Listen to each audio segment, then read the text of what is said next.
এটা ঠিক, সমস্যা নির্মূল করা যাবে না, কিন্তু সমস্যাটাকে সংকুচিত করে এমন পর্যায়ে নিয়ে আসতে হবে যে পর্যায়ে আনলে পরে আমরা সমাজের শুভ সম্ভাবনাগুলিকে বাধাহীন করতে পারবো বিকশিত হওয়ার জন্য। আমি সর্বশেষ অনুরোধ করব যে বিতর্ক প্রতিযোগিতা এটাকে একটা আন্দোলনে রূপান্তরিত করা যায় কিনা, এবং আমাদের দেশের যে সমস্যাগুলির মধ্যে আমরা বাস করছি এবং যে সমস্যাগুলিকে আমাদের সংকুচিত করতেই হবে, এটা ঠিক, সমস্যা নির্মূল করা যাবে না, কিন্তু সমস্যাটাকে সংকুচিত করে এমন পর্যায়ে নিয়ে আসতে হবে যে পর্যায়ে আনলে পরে আমরা সমাজের শুভ সম্ভাবনাগুলিকে বাধাহীন করতে পারবো বিকশিত হওয়ার জন্য। তো সেই কাজের জন্যই কিন্তু বিতর্ক প্রতিযোগিতার এই তৎপরতাকে একেবারেই ছাত্র জীবনের যে পর্যায় থেকে শুরু করা যায় সেই পর্যায় থেকে বিশ্ববিদ্যালয় বা প্রতিষ্ঠান থেকে বেরিয়ে যাওয়ার আগ মুহূর্ত পর্যন্ত এটাকে একটা শিক্ষা কারিকুলামের মধ্যে বাধ্যবাধকতায় রূপান্তরিত করা যায় কিনা এটা সকলের কাছে চিন্তা করার জন্য আমি আবেদন করছি। এবং এই লক্ষ্যে যদি আপনাদের পক্ষ থেকে একটা আন্দোলন থাকে তাহলে ক্যাবিনেটের মেম্বার হিসাবে শিক্ষামন্ত্রীকে সহ আমাদের মাননীয় প্রধানমন্ত্রী সহ সকলকে আমার বিশ্বাস যে আমি তাদেরকেও কনভিন্স করতে পারবো।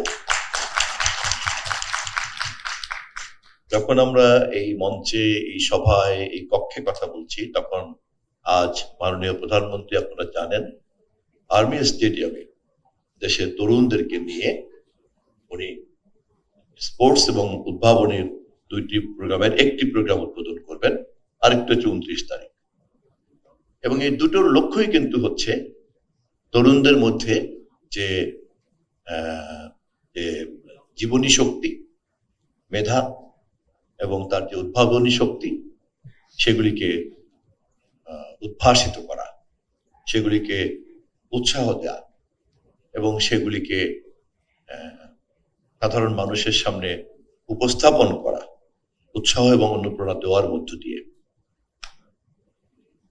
এবং আমি নিশ্চিত যে এই ধরনের উদ্ভাবনী তৎপরতার একটা বড় কাজই হচ্ছে কিন্তু বিতর্কে অংশগ্রহণ করা এবং সম্মিলিতভাবে বিতর্কের মধ্য দিয়ে উদ্ভাবনের প্রক্রিয়াটাকে আরো অনেক বেশি ঘনীভূত করা, অনেক বেশি ডেন্সিটি ফুল করা এবং ওটাকে একটা ফলদায়ক করা, আলটিমেটলি সেটা একটা যেন একটা সমাধান দিতে পারে, একটা নতুন একটা সিদ্ধান্ত যেন উপস্থাপন করতে পারে। তো সেই কারণে সরকার নীতিগতভাবে কিন্তু এই ধরনের বিষয়গুলিকে, এই ধরনের তৎপরতাগুলিকে উৎসাহ দেওয়ার জন্য ইতিমধ্যেই কিন্তু অবস্থান নিয়েছেন, ঘোষিত, যার প্রমাণ আজকে যে মুহূর্তে স্টেডিয়ামে হচ্ছে, আমরা কথা বলছি, সেই মুহূর্তেই কিন্তু স্টেডিয়ামে, আর্মি স্টেডিয়ামে এই কাজটা হচ্ছে।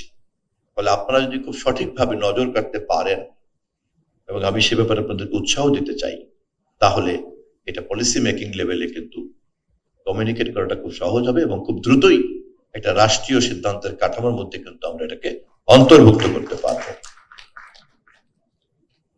আমি আজ আর কথা বাড়াবো না। আমি আবারও বলছি যে আমি অন্তরের অন্তঃস্থল থেকেই অত্যন্ত আনন্দ অনুভব করছি এবং আমি নিজেও আমি মনে করি যে একজন নাগরিক হিসাবে এই ধরনের কাজের সঙ্গে আমি যত বেশি যুক্ত থাকতে পারবো আমার তত বেশি ভালো লাগবে। আর যদি মন্ত্রী হিসাবেও যুক্ত থাকি, সেটা বাড়তি কাজ, তাহলে আমার ভালো লাগাটাকে আমি সরকারের কর্মসূচিতে রূপান্তরিত করার চেষ্টাকে অব্যাহত রাখবো। সবাইকে ধন্যবাদ জানিয়ে আমি এখন ফলাফল ঘোষণা করতে যাচ্ছি। আমি প্রথমেই ইংরেজি ফলাফলটা ঘোষণা করতে চাই। আঞ্জুম আমার পাশে আছে, আমাকে সহযোগিতা করবে আমি ভুল হলে পরে। আমি আগেই বলেছি যে 36টি বিশ্ববিদ্যালয়ের 48টি টিম এই কাজে অংশগ্রহণ করেছে। হ্যাঁ, এবং 64টি ডিবেট হয়েছে। তার মধ্যে প্রাইমারি এবং সেমিফাইনাল এবং ফাইনালে 3টি পর্বে বিতর্কগুলি শেষ হয়েছে।